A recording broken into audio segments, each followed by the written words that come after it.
There are three major culture groups in the world. The three major culture groups are the ones which you as business people will confront on a daily basis.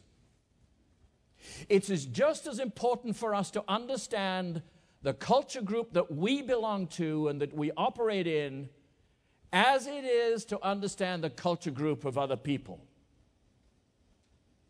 The first one we're going to look at is the one called the relationship-based group. 3.7 billion people.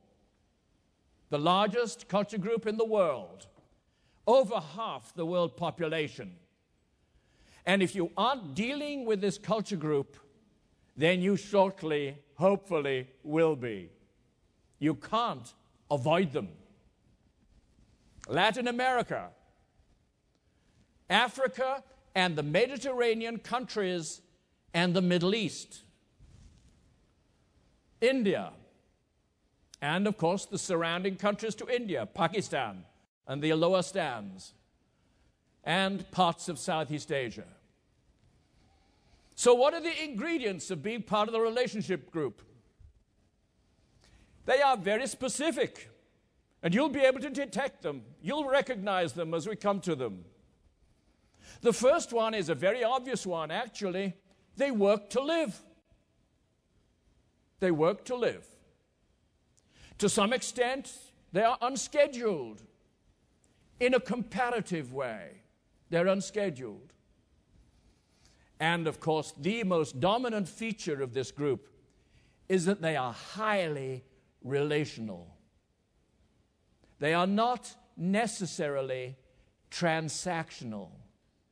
They are more relational. So these are the main ingredients of this particular group, which we should remember. The next one is that, of course, we all know this. They're incredibly loquacious. They talk all the time. They're lively, highly creative.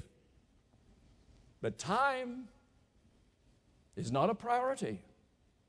Is not a priority. And I know these are generalizations, folks. They always are. But generalizations have to be understood. This is not a detailed PhD study of anthropology we're looking at. It's general understanding and of information about the world's major culture groups, which we have to have with us when we go into transactions, because we have to know where the other side is coming from. What are the priorities on their agenda? And those priorities, folks, can be very different from yours. Very different indeed.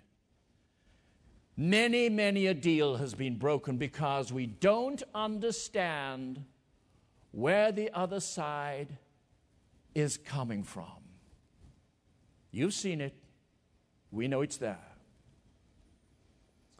This is the group-based group. You know where they are? Of course. It's Asia, China, Japan, South Korea, and of course, it's Southeast Asia. The group-based group, of course, 2.5 billion people. Always group team players. And the group, of course, those of you who've negotiated in Asia, Japan, and China always know that. You're dealing with groups. You're dealing with more than one person. Individualism doesn't particularly exist in the group-based culture group. Group and team players. And let's understand this, that by group we mean not only that you might be dealing with multiple people in a transaction. What it also means is this, is that the Asian people think horizontally and they think vertically so far as their group is concerned. Well, what exactly does that mean? What it means that horizontally, they are dealing with the people who they interact with, their immediate family, their extended family, their colleagues at work, and it goes on and on far broader than most of us here in the West would countenance. That's the group.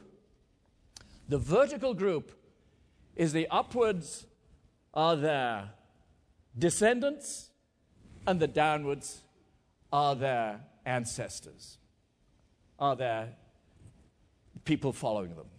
So their family, both upwards and down, and their group, their existing group on earth, are the horizontals.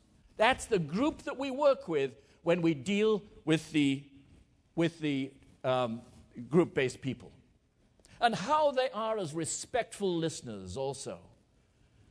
They will listen quietly, they will listen respectfully to everything we have to say. Sometimes we from the West don't quite understand, what are we thinking? Where are they coming from on this? You might never know. Very courteous. And of course, compromising. We have seen how the compromising Asian culture has worked in this terrible calamity in Japan. How the people actually have pulled together. And if you could see it in a more intimate manner, you would see how these people are totally gathered together and will be over the next number of years as they deal with the issue of this tsunami earthquake tragedy. And these brave people who are now working in the collapsed nuclear plant. Compromise.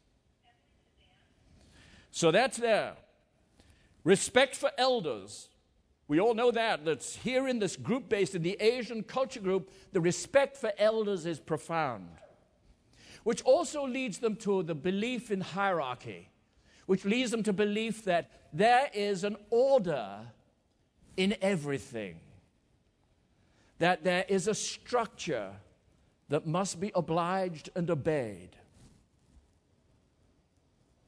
They're quiet people. Very rare to find a rambunctious Asian.